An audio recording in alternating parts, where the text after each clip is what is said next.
Conversamos esta noche con el diputado Alberto Undurraga, presidente de la Democracia Cristiana. ¿Cómo está, diputado? Muy buenas noches, gracias por acompañarnos. Muy buenas noches, Álvaro, gracias por la invitación. Comencemos con lo que se ha denominado lío supremo, con lo que ocurrió hoy día en el Pleno, las acusaciones que se han conocido.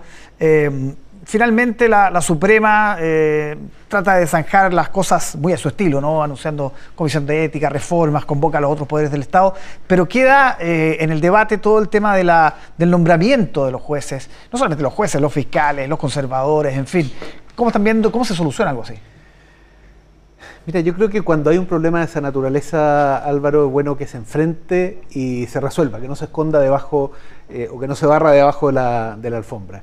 Aquí hay comportamientos que van más allá del razonable candidaturas que puedan tener algunos jueces cuando son electos por el Senado. Naturalmente que esas conversaciones se dan, pero hay comportamientos que van más allá, ofrecimientos, por lo menos la evidencia, ofrecimientos de cosas o de cargo o de algún tipo de prebendas, ¿no? Por un lado.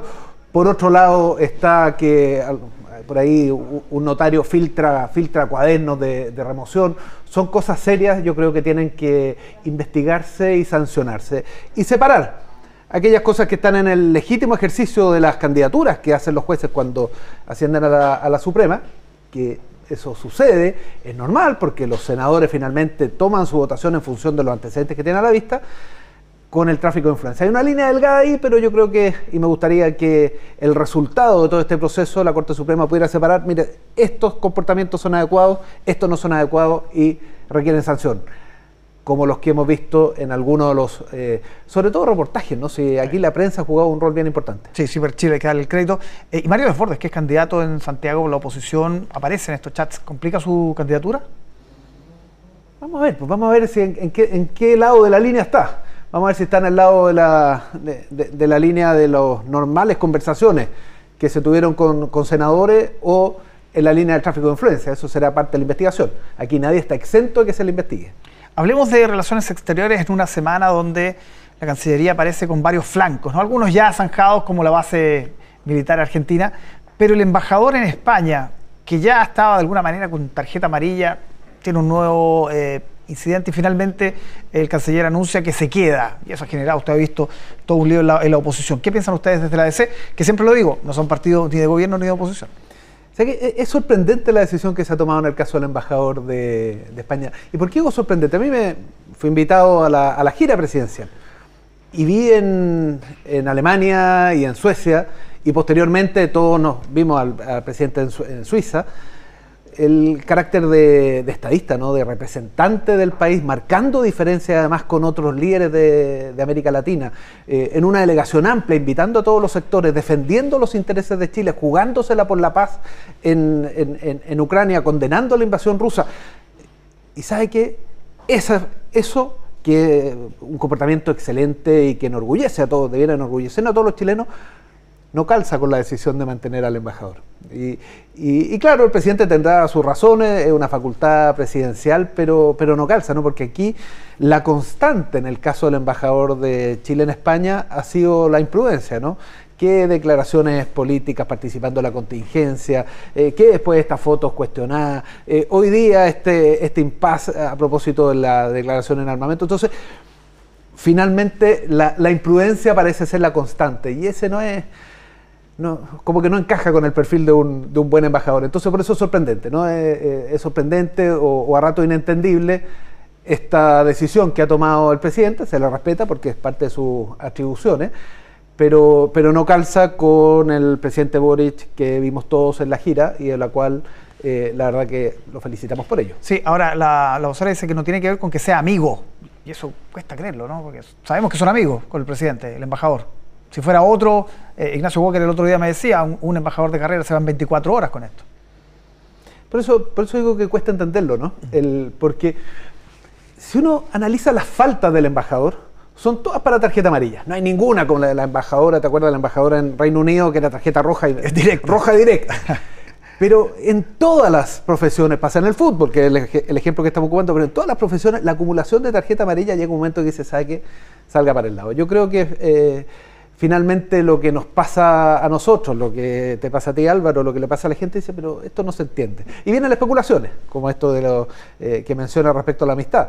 Podría ser otra razón, pero yo creo que lo más sano habría sido que dejara ser embajador. Acumuló suficiente tarjeta amarilla. Suficiente tarjeta amarilla. Hablemos de Venezuela. Nuevamente surgen estas voces sobre romper relaciones, declaraciones del fiscal general nuevamente a propósito del caso Ojeda. Ahora recién esta noche Diosdado Cabello insultando nuevamente al presidente Boric. Y gente que dice, pero ¿para qué seguimos con relaciones con un país que no respeta, que además no cumple los acuerdos? ¿Para qué? Primero, esto constata una vez más que Venezuela es una dictadura. En Venezuela no hay separación de poderes como se conocen en la democracia, el poder judicial, el poder legislativo, el poder ejecutivo. Se controla todo por el régimen. Además, se permiten insultar, en este caso al presidente Boric, en otras oportunidades a otros dirigentes de distintos lugares del mundo. Pero así todo, yo creo que hay que mantener la embajada chilena en Venezuela. ¿Por qué? Porque si nosotros queremos colaborar para que se recupere la democracia en Venezuela, nuestra embajada tiene que ayudar en esa línea, tal como lo hicieron las embajadas de muchos países europeos durante la dictadura en Chile, que eran muy críticas del régimen, muy críticas de la dictadura chilena, sin embargo mantenían las embajadas como una forma de colaborar en el proceso de recuperación de la democracia en Chile. Nosotros podemos jugar ese rol también en Venezuela. Por lo tanto, creo que es equivocado cuando algunos con el argumento de que es dictadura dicen cortemos relaciones. No, momento.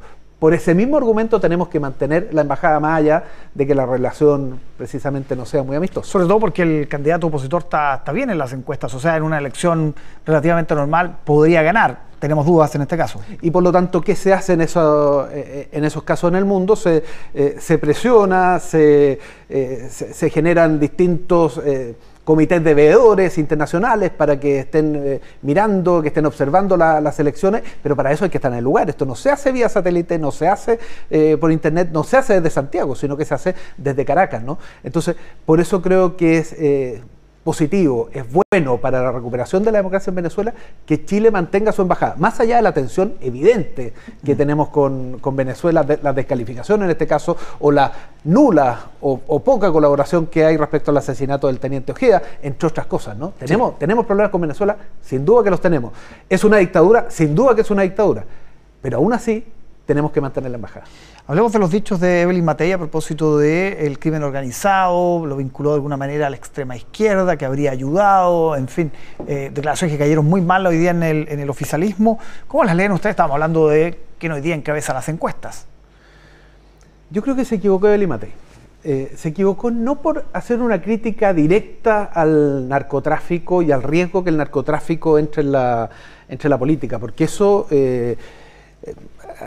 la verdad que tenemos que todos unir fuerzas de combatir el narcotráfico en todos los niveles, combatirlo en la calle, operativamente, también perseguir el dinero, perseguir la droga, perseguir el dinero y generar muros de contención para que penetre lo menos posible las instituciones y dentro de ello el sistema político.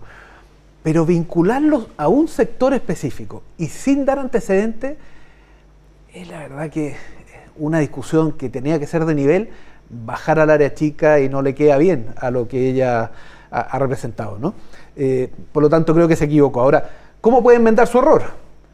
Pueden enmendar su error diciéndole a sus parlamentarios que estén a favor de que se puedan abrir las cuentas corrientes, que se pueda levantar el secreto bancario, porque esa es la forma de perseguir el dinero.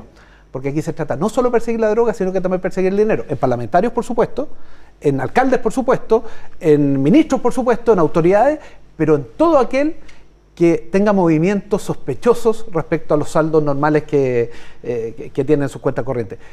Eso es una forma, esa facultad es una facultad necesaria para poder perseguir el dinero, no solo la droga territorialmente, sino que también el dinero. Y me gustaría que Evelyn Matei, enmendando sus dichos, pudiera decir, ¿sabe qué le voy a decir a todos mis parlamentarios que apoyen ese tipo de medidas? A propósito, ¿la DC va a tener candidato presidencial? Sí, sin duda. Nosotros vamos a participar de la primaria el próximo año, pero vamos paso a paso. Ahora estamos preocupados de las municipales y las regionales. Tú sabes que venimos saliendo un proceso de negociación municipal, todavía nos queda cerrar el proceso de gobernadores, que la próxima semana lo retomamos. Ya, ¿y eso van a ir solos o van a ir en conjunto, como fue para las municipales con el resto del oficialismo? Bueno, nosotros tenemos un pacto para las alcaldías en que hay un solo candidato del oficialismo, más la democracia cristiana. Nosotros no somos oficialistas y eso tiene una razón de ser. La razón de ser es que no hay segunda vuelta en las elecciones municipales. Distinto a esto. En las elecciones de gobernadores sí hay segunda vuelta, por lo tanto uno puede relajar el criterio. Ya. Pero de todas formas, depende qué es lo que haga el contendor, porque se gana con 40%. Esto es bien electoral, puede ser hasta aburrido para la gente que nos está mirando que nos está mirando hasta ahora, ¿no? Pero finalmente lo vamos a decidir en conjunto con los demás partidos para ver. ¿Están esperando qué hace la oposición? Pero básicamente la oposición ya ha señalado, ¿no? Republicanos que va a competir en los distintos lugares. Por lo tanto, tenemos que ver cuál es la mejor estrategia, pero pensando no solo en las gobernaciones, pensando también en las alcaldías. Ya, ¿quién puede ser, cuáles son los nombres para una candidatura de C a la presidencia? Vámonos viendo después de las municipales. ¿Todavía no? Después de las municipales. Ya, ok. Y sobre este debate sobre el recorte del financiamiento electoral, ¿qué postura tiene la DC? Ahí también hay harto ruido. Es que no es un recorte, es un recorte por voto. Sí. Sin embargo, en el total, las cifras son similares, porque el aporte, cuando era por voto con votación voluntaria, votaba menos gente, por lo tanto uno tenía un cierto financiamiento. Sí. Ahora, al ser votación obligatoria, uno puede estimar que más o menos va a ser el mismo financiamiento. Entonces, no es un recorte. En términos globales, es mantener el financiamiento para la política. Es bueno que haya financiamiento público para la política. Cuando no hay financiamiento público para la política, se generan un conjunto de espacios que son malos para la democracia, que abren espacios de corrupción. Pero lo que estamos viendo que se está planteando no es exactamente un recorte, sino que es una adecuación del aporte por voto, ¿ya?, para que en términos globales salga más o menos lo mismo. ¿Por qué? Porque va a votar más gente. ¿Pero está en la postura del PS entonces? Porque lo que se ha reclamado es que es una cifra estratosférica si se mantiene el actual criterio. Bueno, es que justamente ese es el punto, ¿no? El punto es que tenemos que llegar a una solución intermedia. Hoy día en la Comisión de Hacienda de la Cámara ya se ha hablado de una solución intermedia que permite alcanzar este criterio. Mire, aquí hay un aporte global para la política, global para el financiamiento de los partidos y para el financiamiento de las campañas. El propósito para la democracia es que eso más o menos se mantenga de la misma forma. Si estamos de acuerdo en eso, tenemos que tratar de estimar, bueno, ¿cuánta gente más va a votar? Porque si va a votar más gente, el aporte por voto deberá ser menos. ¿Cuánto menos? Eso es difícil de estimar exactamente, no le vamos a apuntar exacto, pero podemos aproximarnos bastante a ello. ¿Eso qué significa? Bajar por voto el aporte, sin duda, pero para mantener el global en la política. Bien, Alberto Undurraga, muchísimas gracias por acompañarnos esta noche. Gracias.